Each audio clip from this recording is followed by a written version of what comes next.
claymcmathcomedy.com for all my dates, deets, and links, podcast merch. Make sure you go and share the show. You're automatically in the draw every time you share to win some free Welcome to the Poddy merch. And we track it, so you're never going to win the same merch twice. Think about that. claymcmathcomedy.com.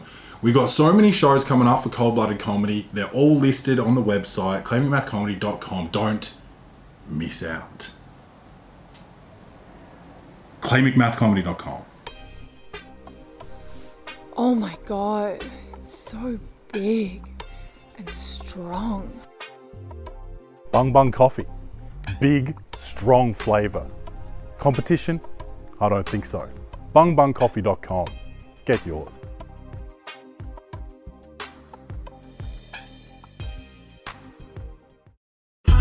Welcome to the party. Best show on the internet. Ask anybody. You know it's easy money. Sit back, relax, get your headphones, everybody. Welcome to the party. Blackout in the booth. Every episode's a party. We go hard like Ricky Bobby. Tell a friend to tell a friend. This is Welcome to the Party. Welcome to the Poddy. Bung bung! It's your man Claytron, aka the Big Boss Man, aka the Clumsy Jeweler, because I'm always dropping gems, aka the Milkman, because I always deliver, aka the PhD of podcasting, the Magnum PI of podcasting, the Captain, the Ric Flair of podcasting. Woo! And I'm here today with Steve Coombe, aka Calvin Fresh, aka the Sophie Monk of podcasting, because boy, can this guy host. Thank you. Thanks for having me. Thanks for having me. Yeah. Well, welcome to Melbourne, man. Yeah, we're in your house. We're here at the Melbourne International Comedy Festival and doing some gigs. It's been a fun week. Yeah. You've been out and about on the road the last couple of nights? Yeah, man. It's been good doing some gigs. The Aces, all Aces Comedy Showcase, and the after party with Chris Franklin. So that's been a blast. Yeah. It's been super interesting watching it happen. What's your main takeaway, the difference between the Adelaide scene and the Melbourne scene? Well, it's a festival, so I can't really talk on the scene, but in terms of just the level of buzz in the city, like it feels like Adelaide starts to buzz during Fringe, but it still shuts down early. Right. But Melbourne, it feels like almost like New York, obviously like scaled down, but it's awake, it's alive, it's buzzing, it's fun. Yeah, it's definitely interesting seeing like the numbers on some of the comedy shows like here versus some of the shows in Adelaide. I think it would be more fun on the comic side of things, having, more full rooms to play to and having less burden of that. Definitely less stress before a show, thinking like, God, I hope people show up tonight. Like I hadn't really thought that at all this week, but in Adelaide, when someone offers you a gig, it's like, okay, we'll see what happens here. But none of that sort of stress over here so far.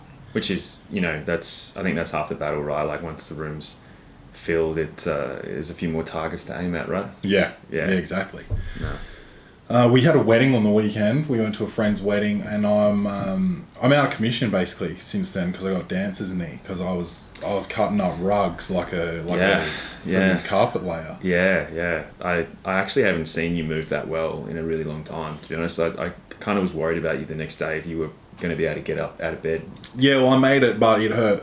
Yeah, those knees don't do what they used to, do they? Nah, I got asked last night at a gig. Twice at both gigs last night. There was some comics that are basketball fans, and they were both just like, "Oh, do you hoop? Do you like we're doing a run on Saturday morning?" I was like, "No." What are like sub niche of a niche? Like you've got like a comedian, and then you've also got comedians who hoop together. It just seems like you're in your people. Yeah, comedians who hoop together stay together. Right. Yeah. Lay together. Yeah. Right. So, we did watch a pretty interesting movie together the other night as well. We did. Boardman, hit the theme. Comedy, action, horror. Will this movie win an Oscar? Set design, directing, acting, lighting, or costumes. This segment is Clay's Reviews. Yes, so we watched The Iron Claw. Yeah. Yeah. Do you want to give the synopsis of the movie, or Basically, it's a true story about this family, the Van Erich family, who just the amount of tragedy in this family's life. They were like a legendary wrestling family in the WCW or WCCW, World Class Championship Wrestling, and so much tragedy in this family that they actually believed their last name was cursed. And which I'm starting to believe is true. Like, I think it is true. Like, I think if a curse is true, if a curse is a thing, they had one. Yeah, it's true. Yeah. It's 100% true in my books. I don't think I didn't do any like research into like the scene or the family or anything beforehand, so I was pretty green. And you would like define that movie of like, what does a cursed family look like? I feel like that would be like the Von Elric family would be the blueprint for that. If I wrote a story about a cursed family, it wouldn't have been as grim as this true story. Yeah, well, I mean, what's that? Reality is stranger than fiction. Yeah. And I think it's like, the fact of the matter as well is the things in the movie actually don't give you all of the context either. It's like they went, no one will believe us if we go all the way. Let's go 85, 90%. Because like when you read the story after that, you find out that there's actually another brother that doesn't even feature in the movie. Yeah, so the Von Erich family, it was the two parents plus, in the movie, 5 brothers. Yeah. In real life, there's 6 brothers. They didn't even mention one because it was just like, no, yeah, like you said, no one's going to believe this. This is going to be ultra depressing. Well, yeah, I mean, spoiler alert, but there is only one of them, one of the 6 brothers, is still alive. Yeah. And that's been the way since 1993. Yeah. And they were dying, they were basically dying off every 2 years, tragically. Like, and then, I mean, one of them, 2 suicides. 3 in real life. The brother that wasn't mentioned in the movie was a suicide as well. Yeah. One questionable in the movie. They kind of said it was a burst intestine. Burst intestine. Yeah. In real life, they think it's possible it could have been a drug overdose. Yeah, I think it was Hulk Hogan's book or someone's book. They referenced that the guy who was rooming with him potentially flushed the stash of drugs down the toilet before the authorities got there. Like, that seems to be like the inside scoop. Yeah, okay. So, drug overdose / intestine burst. I mean, they both sound awful, really. Yeah, and then there was a child, the oldest brother, who died at the youngest age. 6 years old. 6 years old, died. He got, it was like he'd been electrocuted via like some sort of fence or some sort of like farming contraption, and he got stunned and fell forward into snow and drowned.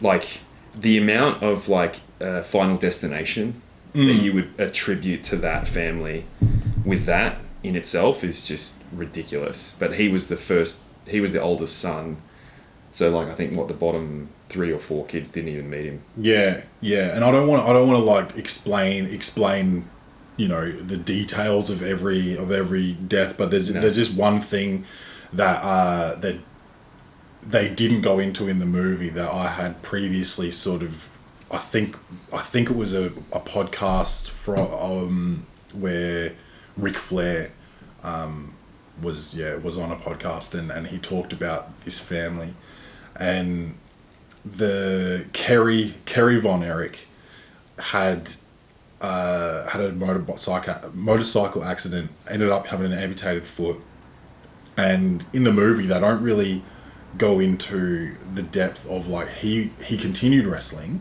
which they do show, but they didn't explain that. I don't believe that the public knew that he had no foot. No. And I think he was pumping himself full of painkillers. Yeah. And eventually became addicted before, you know, taking his own life. Like, it's just one single incidents like this in a family would be like the most tragic thing you could ever heard of, and it happened to 5 children. Yeah. Not children, 5 sons. Yeah. Yeah. And I think it's really interesting as well because it's like they frame the whole movie through the eyes of Zac Efron's character, who's the default oldest. Yeah. Kevin, who's he's like the central character, although the rest of them all feature pretty heavily. But it's like him and the dad, and like the dynamic is like the dad has essentially never been given a fair go in his wrestling career. So then his whole strategy became to just create sons that could fulfill his prophecy. Yeah. And I think it's pretty early in the movie where he establishes that he's got a favourite order of sons and that the rankings change and things, and you get this piece of like, oh, these guys, like, they may have a relatively miserable upbringing because of a father like that and a mum that didn't really seem sort of just enables that style of parenting. Yeah, kind of like, I guess, you don't want to be stereotypical, but, maybe that like religious down south kind of like vibe of the man calls the shots and the woman is just, I think they kind of make her out to be, making dinner and doing things and removing all of their hobbies and things like that. So, I'm not sure if that's, if they obviously make that to be a pretty heavy theme throughout the movie, and you don't really hear much about that in the story or like what you can read online, because it's, I guess there's so many other things that probably take precedent. But I mean, I think by the end of that movie, and I think you were the same, you felt like you just needed to like go on YouTube and look up puppy videos or something. It was draining, and I sort of referenced Manchester by the Sea when we were talking about it, because that movie was the same. There's just not a positive thing in there. It's like what's the goal here? Yeah, but again, is that like, that's the art of storytelling, right? Like, I think we have this like fascination with like Marvel movies and things like that because they're predictable, and we can kind of like, we know that there's going to be an arc where the superhero, goes through shit and then eventually overcomes adversity and wins, and the good guy wins or whatever. And it's really interesting seeing movies where the good guy doesn't win, or potentially the movie isn't really an arc about redemption. It's just an arc about this actually happened and you're not going to believe it unless we portray it as a movie and kind of explain it that way. Yeah, it is unbelievable. It is unbelievable, and the fact that they removed the other brother from the movie, he doesn't even feature. Makes it even more unbelievable. The truth, like you said, the truth is stranger than fiction. Yeah. Now, we got to get into Zac Efron. Now, I don't want to take anything away from his performance. He was magical. He was fantastic. He didn't get any Oscar buzz, unfortunately, but this was his best role to date. But whatever he's done to his fucking face, man, he's fucked himself up. He looks like a freak. He looks like, no offense, Andre the Giant. He looks like it doesn't seem like, if you look at when he was younger, he had kind of like a V-shaped face where like he had like a good jaw, but it would like come into a chin. Now his chin is literally a square. It's a brick. Yeah. And it's so wide from like his cheekbones down, and his chin just looks like it's a prosthetic chin that he's wearing makeup. I remember when it first happened, he claims that he tripped over in his kitchen or something, and he was wearing socks and he tripped over and hit the edge of a marble thing, and like almost his jaw was hanging off, and he almost died. Sorry, but no. You went and got plastic surgery, my guy, and we all can see it. It's horrific. He looks like, you know who else was super handsome and fucked themselves up? Mickey Rourke. Yeah. That's what he looks like. Mickey Rourke's face didn't, look like a leather purse, but it was also a different shape when he was younger. And his face changed shape and stopped moving. And that's what's going on with Efron. Do you know what's funny? Is Mickey Rourke had his resurgence with the movie The Wrestler. The Wrestler, yeah. So a bit of poetry there. Yeah, and they've both got leathery steroid faces in those films too. It's crazy though, because like you got used to it like in the first few scenes, you like, yeah, fuck, like Zac looks so different, and then by the end of the movie, you're just so used to it, like, and because I guess that's probably a testament to how well he was in this. Like, it's like I've never seen him do a better role than this, to be honest. Like, I mean, not that I'm a big, you know, Zac Efron I'm not fan, watching every movie that came out of him, but like, you know, it's not some Baywatch bullshit. It's not fucking High School Musical. Ricky Stenicki, I did watch that. I haven't seen that yet. Yeah. It's alright. It was shot in Melbourne, so. Yeah. Yeah, but he absolutely crushed it, man. And what's her name? Lily James. Lily James. She was great. She's beautiful. Yeah, she's very, very attractive. If she ever does go to see a doctor, make sure it's not Zac Efron's. Because she's stunning. I loved her in Pam and Tommy. Baby Driver. I like fell back into my childhood obsession with Pam Anderson after Really? that. Yeah. Really? She was unreal. Yeah, I haven't seen that. I need to check it out. Yeah, it's really good. But no, she was great. There wasn't actually a bad performance in it. No, I thought all the brothers did well. I mean, what's his name? Is it Jeremy Allen White. He, from The Bear and Shameless and things. He's really good too. Like he's just got perpetual sad eyes. I think that he plays the stressed out, sad, angry person just so well. I think it might be just his nature or whatever, but I think that's probably the other thing as well with Zac is like he looks like, as you said, Andre the Giant a little bit, like where he looks like a meathead. And then you kind of see the complete opposite in this, where he's like the older brother that navigates through like some serious empathy. Yeah, like he's like the softie, whilst being probably the strongest one there, and just trying to protect everybody. There's some story points I don't want to give away, but he was the one they would call. He was the one to try and, you know, protect, and like, you know, he's the one that if they went away, they'd send a postcard to him, not the parents. Yeah, he was, and he didn't even consider himself the older brother because of the one that had died before him when they were children. Yeah, I think they just nailed the storyline through him, because, you know, when you factor it in, like all these other guys, like they had these tragic demises, and it's really, really shocking, but no one in the bigger picture has had it worse than arguably the mum and dad and him. Yeah, and he made it through. He's the only surviving one, and literally buried his entire siblings. I'll stay away from the curse bit, because there's like, I guess there's some complexities that are worth kind of watching for yourself, and like this is definitely going to be recommended to see. So I don't want to I'll do a spoiler for something I don't want to recommend, you know. But this is definitely, this is a banger. It was beautifully shot. Oh yeah, yep. I thought it was just like the way they take it from, like, it's like the 70s and 80s, so it's like this time of like neon lights and, like, you know, the graphics that used to be on, you know, like the Michael Jordan dunk contest, where the graphic comes up on the TV and then it kind of like shakes a little bit and stuff, because it's like, you know, they did it so well in that regard, like the editing, the acting, the cinematography. Like, I really like the movie, but it's just one of those movies that you don't really watch it more than once. No, it's got no rewatchability whatsoever. It was so depressing, and I just don't. Like I said before, it's kind of like the story is so unbelievable, so you feel like it needs to be told, but like, was there another way to tell it? I don't know. It just was. It was pretty hard to sit through, I thought. And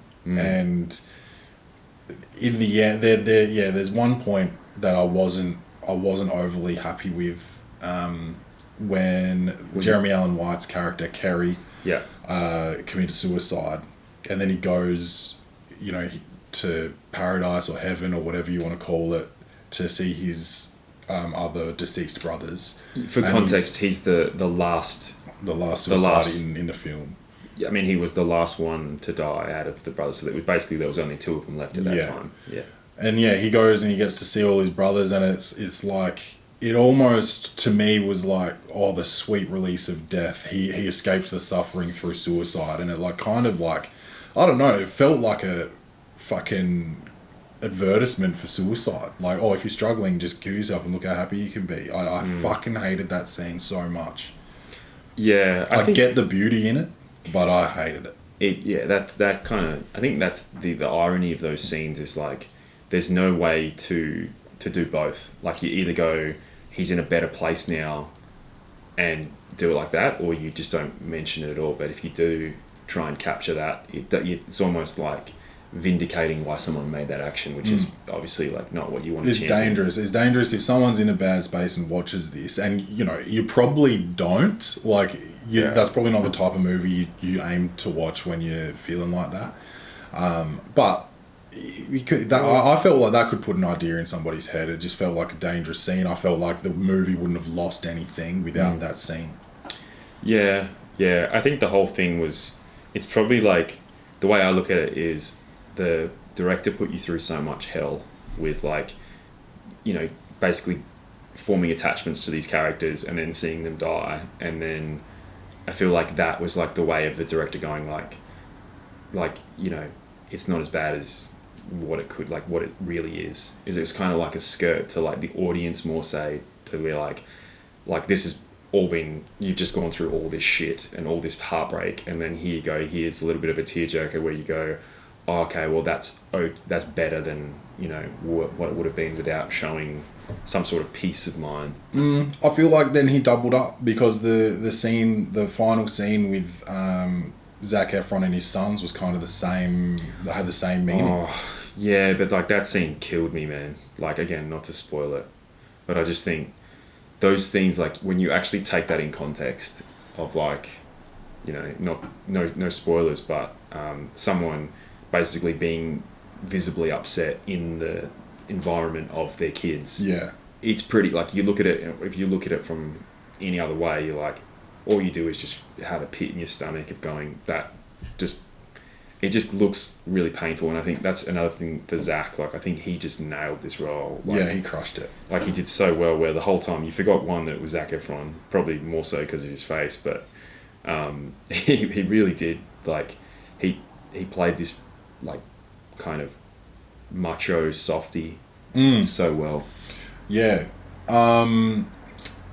What else? What was your, I mean, what's the review out of, if we're doing out of 10?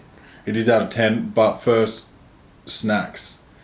Okay, yes. Went with, you know, classic movie snack, popcorn. Yeah. And had to go with some nerd ropes to symbolise the top rope of the wrestling ring. Yeah. That's a clever touch. I think, you know, any other like type of rope associated with this movie would probably be not great. Yep, that's true. Well, no one hung themselves though. Yeah, no. Could have gone chocolate bullets, and that would have been probably a bit on the nose. Oh, fuck. Yeah. I feel like I have chocolate bullets for every second movie, but this one, that would have probably... I didn't know ahead of time, so yeah. I don't think you could plan for that. Like, I don't think anyone who's not familiar, like, I'm not familiar with wrestling. And the other thing as well is, like, that was one thing they did really well in the movie, is, like, everyone now looks at wrestling as, like, WWF or WWE or whatever it is. Yeah. And it's this big fake, like, show sport thing where it's all about, you know, challenging people and hero matches and things. They kind of show the other side. So they're like, basically, like, the more entertaining you are, that's when you win. So yeah, it's like, that's when you get written into being like a champion. Yeah, you got to make the crowd. So like the acting and like the storyline and the showmanship is what makes you win if the crowd likes you, or contrary, if they hate you, whatever's going to bring in ratings. So it's really interesting that they have to go in there with like, I've got to put on a show, like I've got to be really interesting to watch. So that, and that kind of makes the most sense, especially like if you're looking at the WWF now. Like, yes, there's a bunch of characters that still, like, we probably all know from when we were growing up, but like it's probably the same thing, right? Like The Rock and Undertaker. Yeah, The Rock's back. Triple H and Yeah. all those like Hulk Hogan back in the day. Like obviously he features in the film or his character does anyway. No, that's what's his name? Nature Boy. Ric Flair. Ric Flair. Sorry. Yeah. Yeah. Right. Okay. Yeah, but overall, I think I can only give it a 7. I can only give it a 7. That one scene really, I didn't like it. I didn't think it needed to be in there, and just 2 hours of misery. Why? Yeah. Yeah. I think that's it though. Like I like movies like that. Like, not to say that I'm just like a emotional depressed person, but I like sometimes seeing more reflections of real life, and I think that's what this movie was like.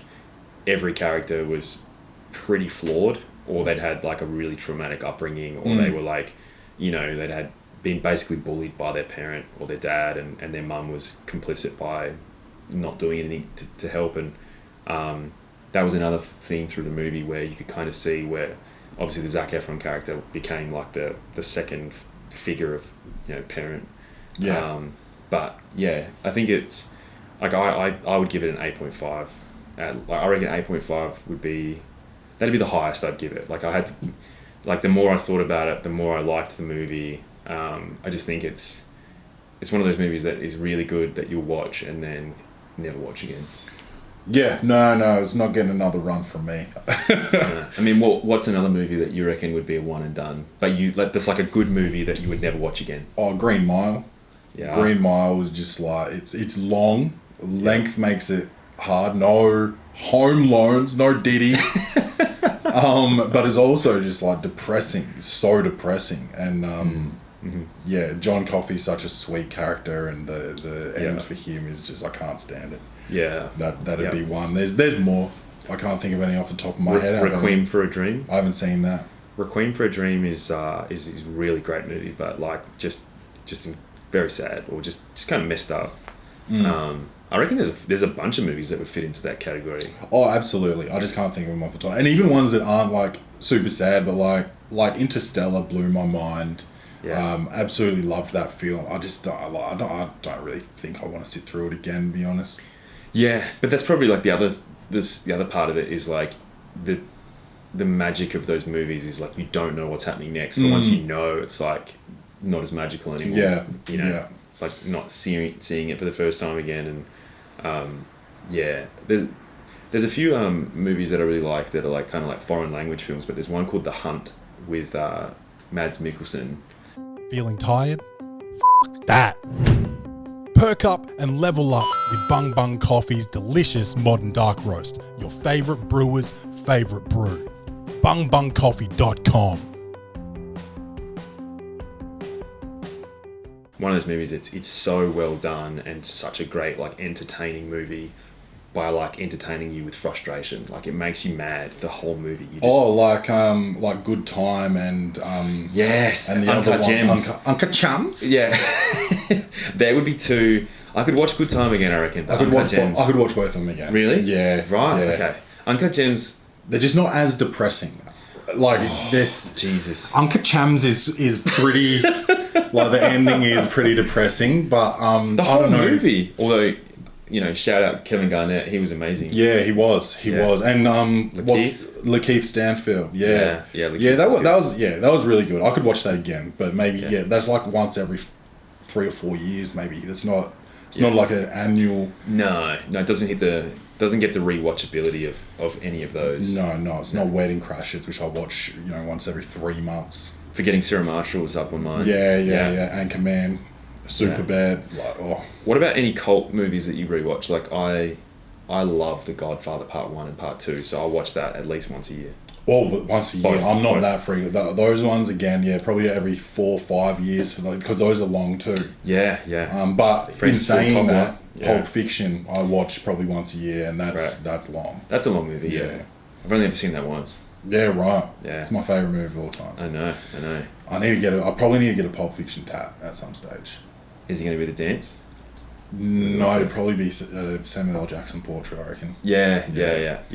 I think Rach hates portraits though, so maybe not. Yeah, maybe I don't know if I want a curse word tatted on me. Really? For the wallet, yeah. Right. That's so like PG of you for someone that's not PG at all. Yeah, I don't like. I'll say it. I don't know if I need it tatted on me. Right. Yeah. Okay. So it's more so for like keeping up, like making sure that there's no what is it, like evidence, like it's like. No, I don't think it's that. It's just in case you turn into a born again Christian and. Yeah. Because that would probably be a hinder if you did that. And that's probably on the cards.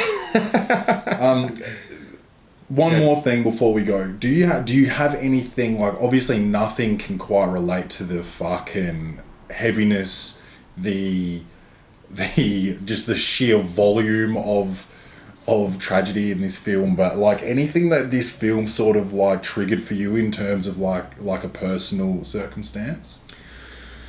Oh, that is a really loaded and great question.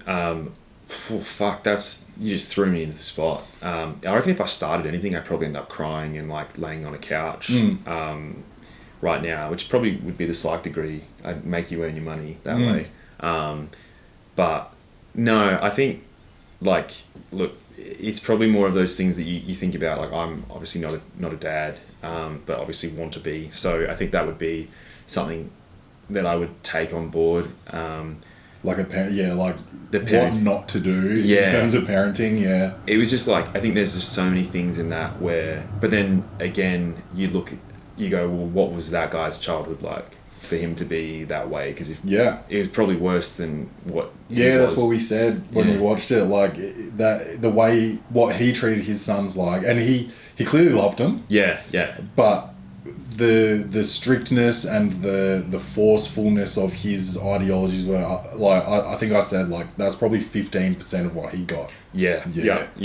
Which is that, I think there's one movie or it's documentary called Three Identical Strangers. Yeah. That one, it's kind of got a similar meaning to that, where you look at it and go like, oh well, like, 3 suicides in a family of 6 sons, and one was an accidental death and one was an OD or whatever, who probably came from the stress of, almost an escapism. So you're looking at probably 4 deaths out of 6 that you could almost attribute to the way it was raised. You can call them avoidable.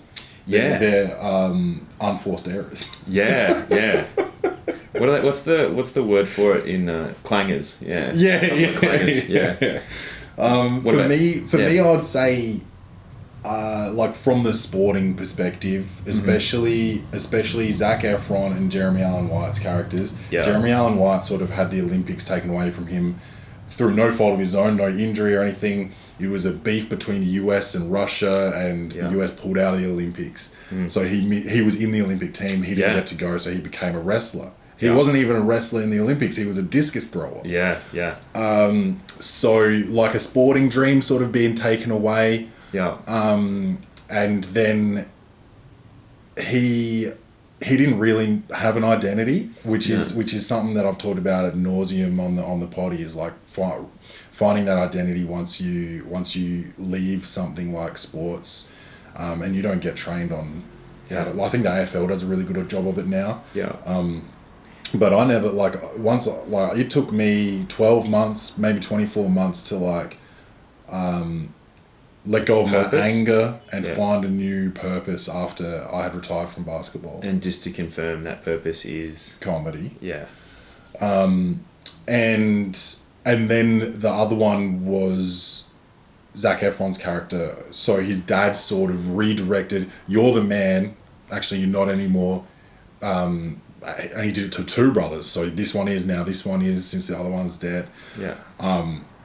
And he sort of like lost his position in the lineup of favourite sons, and 2 in his own career, I guess. His role in his career, which is like in sports, like you can be a starter, then you're benched, then you're traded, then you're delisted or waived or whatever it is, and it's a hard thing to deal with. And he not only was dealing that from a business perspective, which his father owned, so that hurts, but also from within a family perspective, which like you said before, his father made it known that he had a ranking system happening, and he would have been feeling that he was at the bottom of the favourite list. Yeah, and that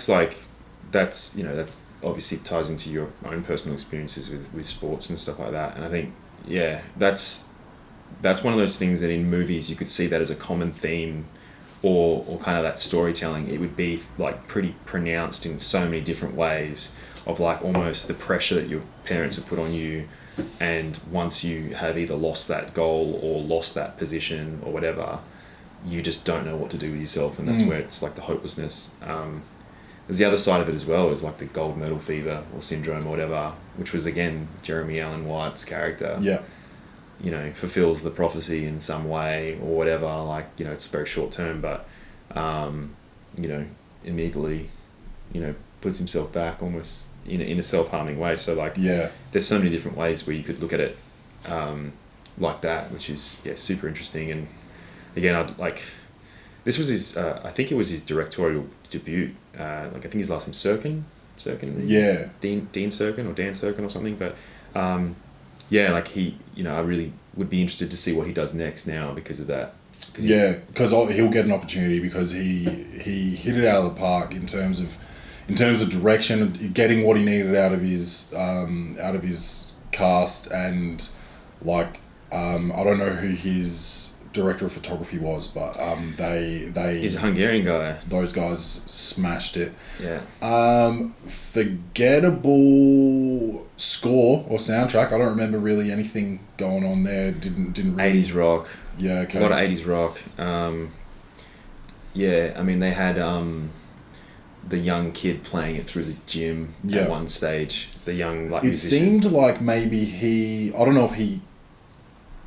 Yeah, maybe he just played it or something. Maybe he chose their entrance music. They didn't really explain it, but it seemed like, because he started playing it at home. Yeah. And Alan White sort of finished his weights and turned around like, like, this is cool. And then it was entrance into his belt title. His title fight. Yeah. So they didn't really go into that, but out of everything that was happening, it was a minor detail.